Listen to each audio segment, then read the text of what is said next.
Thank you. My name is Alix Rübsaam. I'm a PhD researcher at the University of Amsterdam, where my field is called Philosophy of Technology. But today, I want to talk to you about something that is probably best explained by showing how it's been in the news. These are some headlines. I collect these headlines, so if you have a really cool one, please send them to me. I'm sure all of us have at some point seen some version of this headline, right? There's artificial intelligence could encourage war, it could just straight up end mankind, or we should be we should be terrified of super intelligent machines, etc., etc. I have about 56 at this point, last count I did. So if you find a cool one, let me know. I love the doom and gloom. When we're talking about artificial intelligence, generally the discourse on artificial intelligence goes in waves. When it's at a low, it's called an AI winter. That's the times when no one's really talking about artificial intelligence achieving human kinds of intelligence, and not as many people are researching it. When it's at a peak, you'll see stuff like this, and this is where we are right now. This current peak that we're in started a couple of years ago, well, a little longer than a couple of years ago, but I want to highlight three things that really boosted this current discourse on artificial intelligence. The first is the publication of this book. It's over there. Superintelligence by Nick Bostrom. He's the professor of philosophy at Oxford, and he's also the director of an institute called the Future of Humanity Institute. And in this book, he describes, it's basically a really long list of all the ways in which the development of artificial intelligence will mean the end of humanity. So, a fun read. He calls humanity trying to develop artificial intelligence like children playing with a bomb. When he published this, I think it was Bill Gates who said, if you read only 2 books on artificial intelligence, make sure that this is one of them. So that's really increased readership, and everyone started reading it.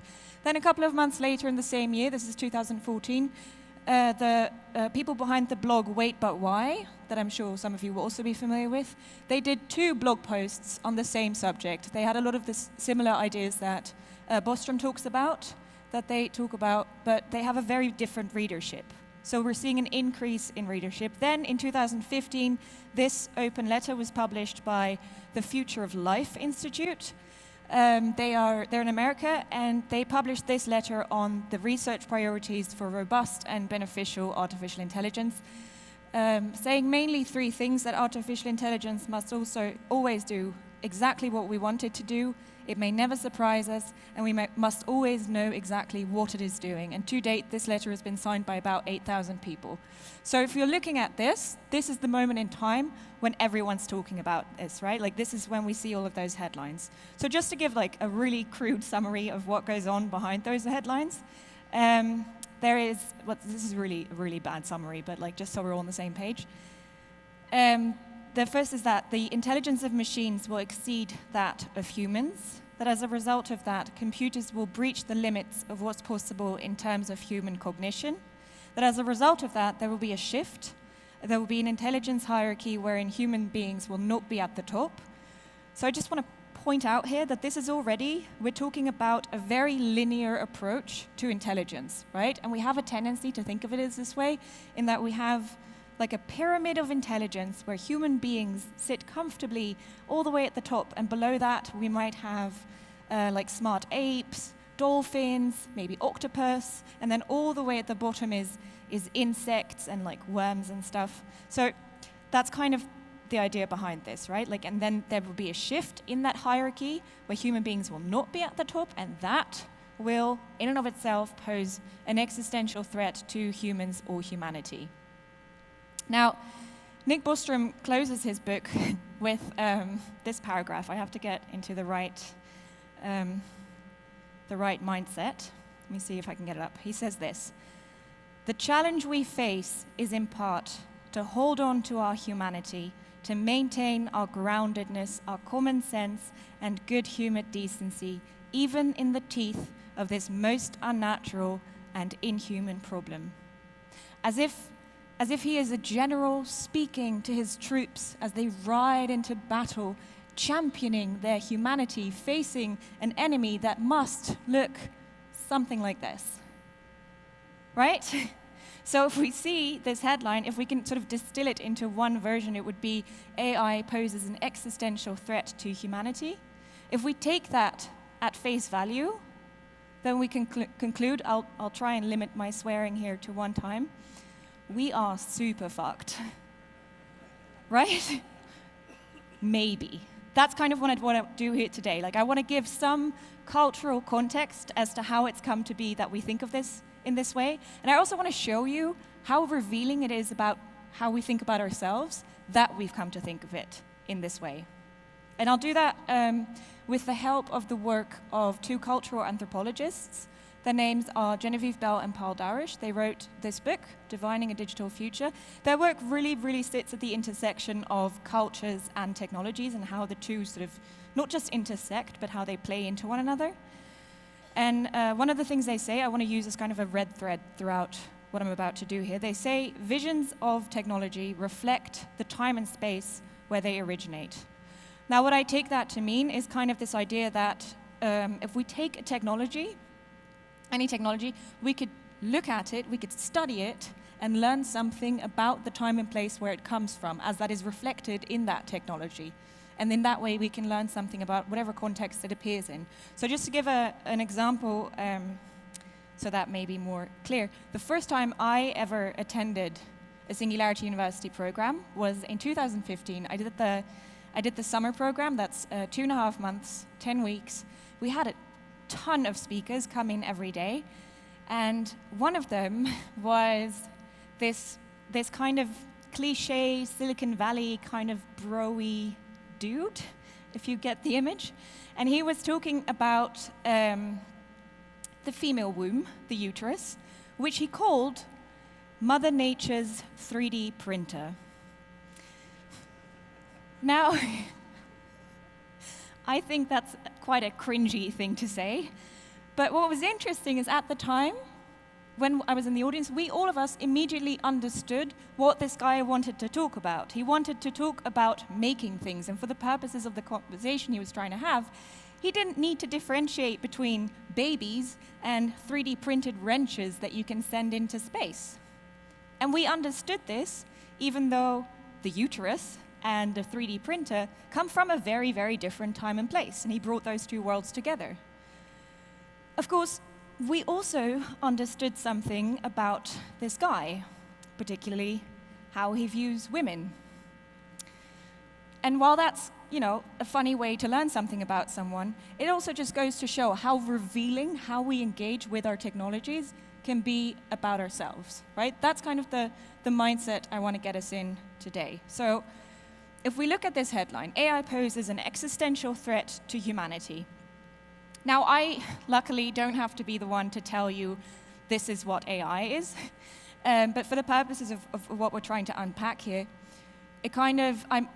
or what goes on behind those headlines, again, I want to point at this linear way of approaching intelligence, right? So we have this is where humans perform, this is according to this kind of message, and anything that goes above or beyond that is the kind of artificial intelligence that may possibly pose such a threat, right? That's really, really brief. But the more interesting part about this, the more interesting question is, what is this humanity that has come under threat in this scenario? And this is an important question, no longer just for philosophers, because, of course, as a philosopher, the question, what is humanity, provides us with a reason to exist. But increasingly, this is becoming important for all of us. Because increasingly, what we do as humans, our likes, our dislikes, our shopping habits, our medicine, all of these very human things are becoming represented digitally, in data, in ways that artificially intelligent systems can engage with. And that means that all of us, any of us that seeks to leverage technology or use technology in any sense, needs to start wondering about that question. What of our humanity is digitally represented? Suddenly it's a question for all of us.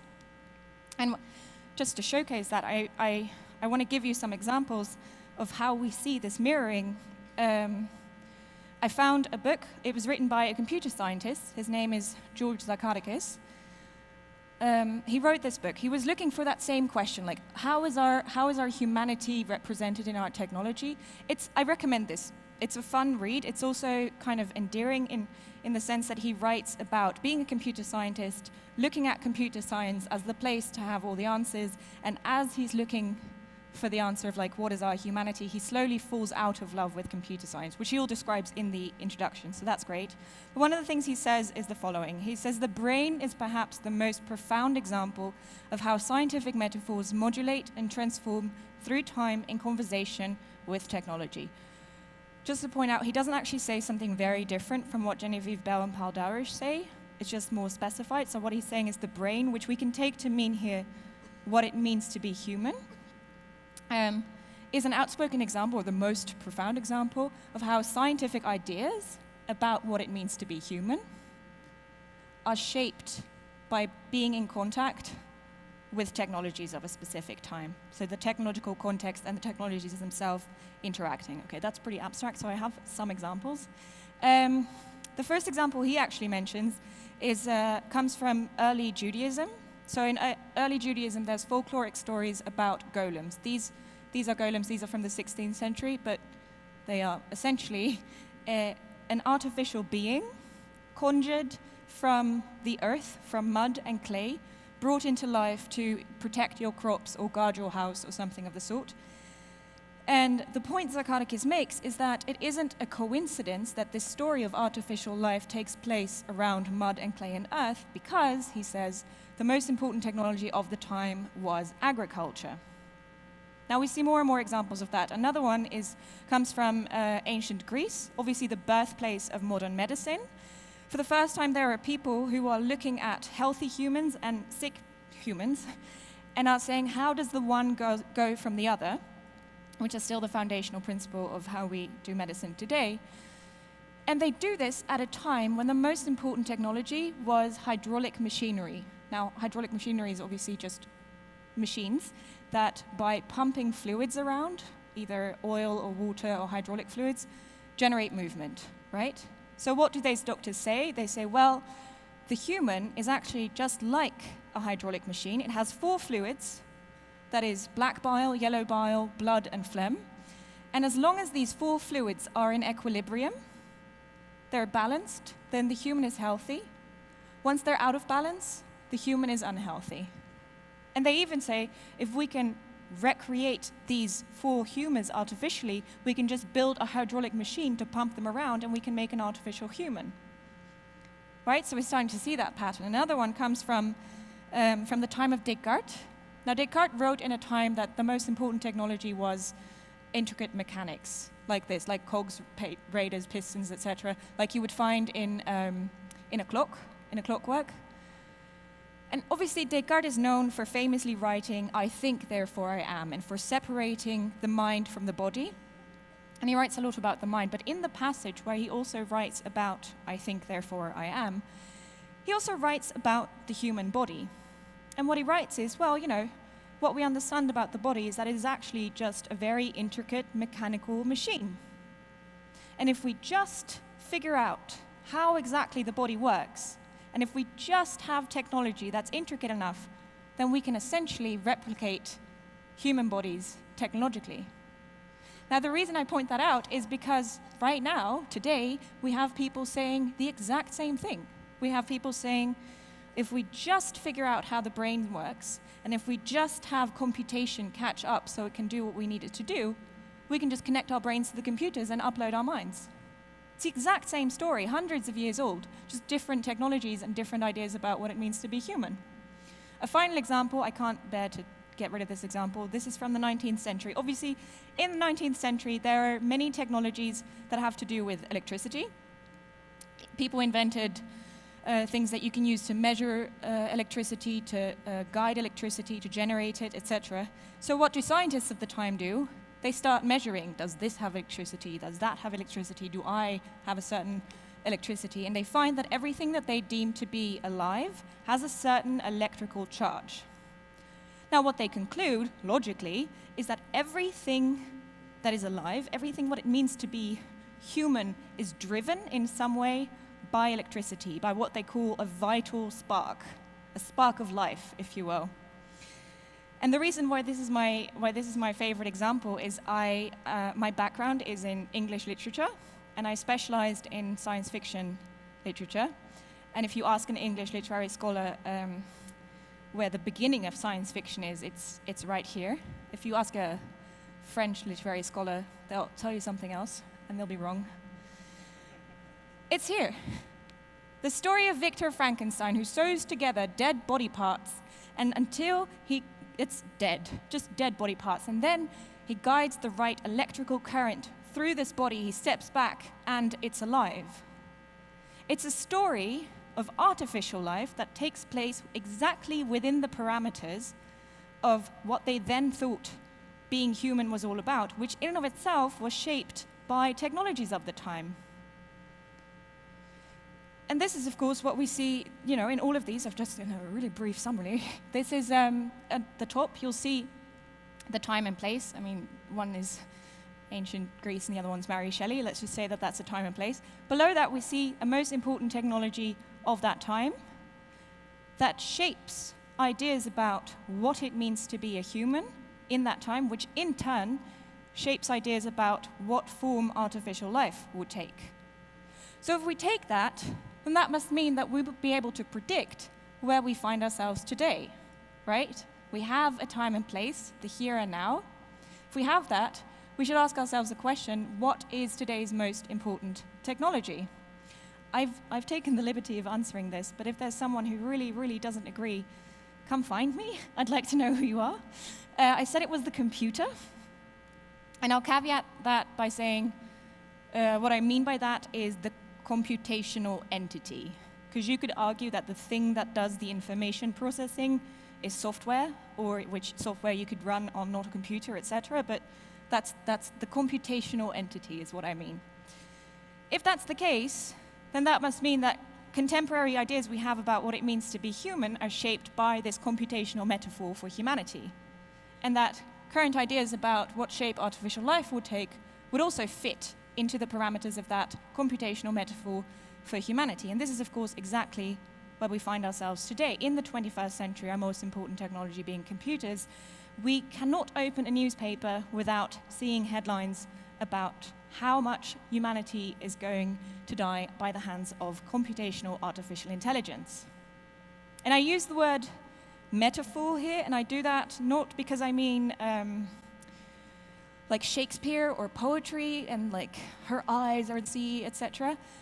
I mean a fundamental way of understanding the world around us. When you ask, I don't know if you could, but if you were to ask an ancient Greek doctor, can you explain to me how the human works without, I get it. I get that you're using this hydraulic machinery as a metaphor, but just explain it to me without the metaphor.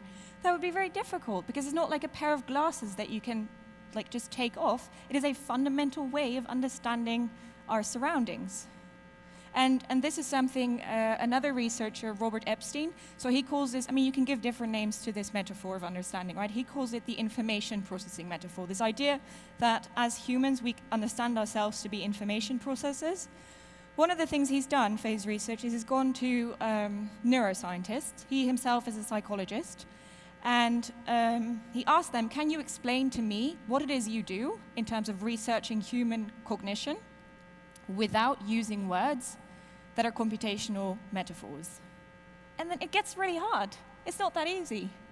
And if you start paying attention to your own language, I know this is true for Dutch and English, but I also know that in many other languages this holds true as well, you'll see that we have a tendency to represent what happens for us mentally with these computational words. Like, I can't process this right now. My brain is fried. Someone very mean once told me that I was just wired differently. Or what about the other day I said to someone, I hadn't really saved what you said. I said, as if somewhere in my mind I have my documents of all the conversations I've ever had, and I can just pull the right one out to remember it by. And it's not just in language either. Let me sketch you a scene, right? So in our current understanding of what it means to be human, I, a human, am an information processor, right? So if I were to look for love, what happens is this. I step into the world. I see someone. Then I take all the data about that person, the way they look, the way they smile, the way they smell, if they're nice to the elderly, all of that. And I take that data, and it goes in here, into my information processing center. Something happens. Some mysterious love algorithm. We haven't quite figured it out yet, but some dating sites are getting really close. So according to this love algorithm, that input, the data about that person, is processed into an output. An outcome is generated that is attraction or a lack of attraction to that person, right? At the same time, that same process is going on for them. They're looking at me. They're taking all the data they can find about me, the way I smell, if they like my shoes, if they like my voice, whatever is relevant to them. They take all of that data. It goes into their information processing center. Then, they may have their own love algorithm, or maybe love is like one of those universals. And again, we don't know quite for sure yet. In any case, they generate an outcome that is attraction or a lack of attraction. Those two outcomes need to be calibrated. And if there is a positive overlap, we have a match. And that's super romantic. Think about how we talk about hormones and pheromones, like little particles in the sky from one sender-receiver to another sender-receiver. You can't even see them. Completely reduced our physical reality to information. Same goes for our jobs. What about a nice numerical output of your professional input? And if you do well enough, maybe an algorithm will find you a new job. Or even our health. We have completely reduced, again, our physical reality into pure information. Think about diet, exercise, how much alcohol you drink, how much sleep you get. All of that is now becoming input. And then it will generate a certain outcome that can be a longer life expectancy, or a clearer skin, or no more depression, or whatever. And if you really want to get some results, you can always hack the system by doing a juice cleanse.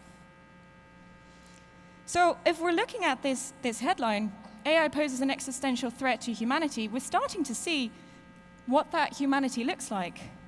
And it looks a lot like a computer. So if then another computer, that AI, comes along and says, oh, that information processing that you do, I'm going to be so much better at that than you are right now, so soon, it makes sense that we're starting to get a little nervous.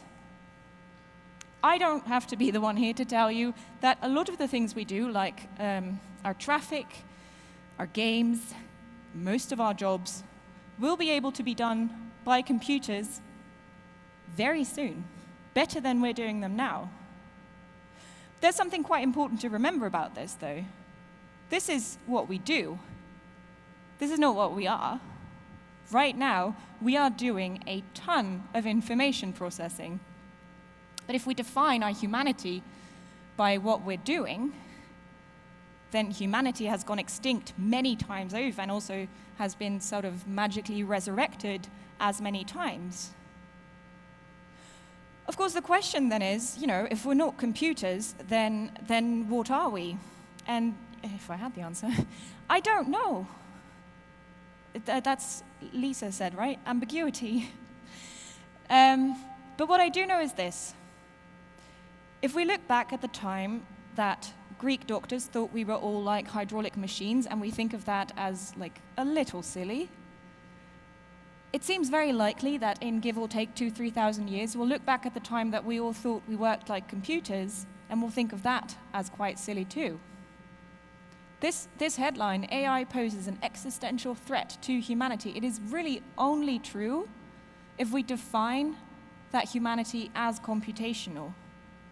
We're seeing a threat, sure, but it's not to an organism or a species, it's to our current definition.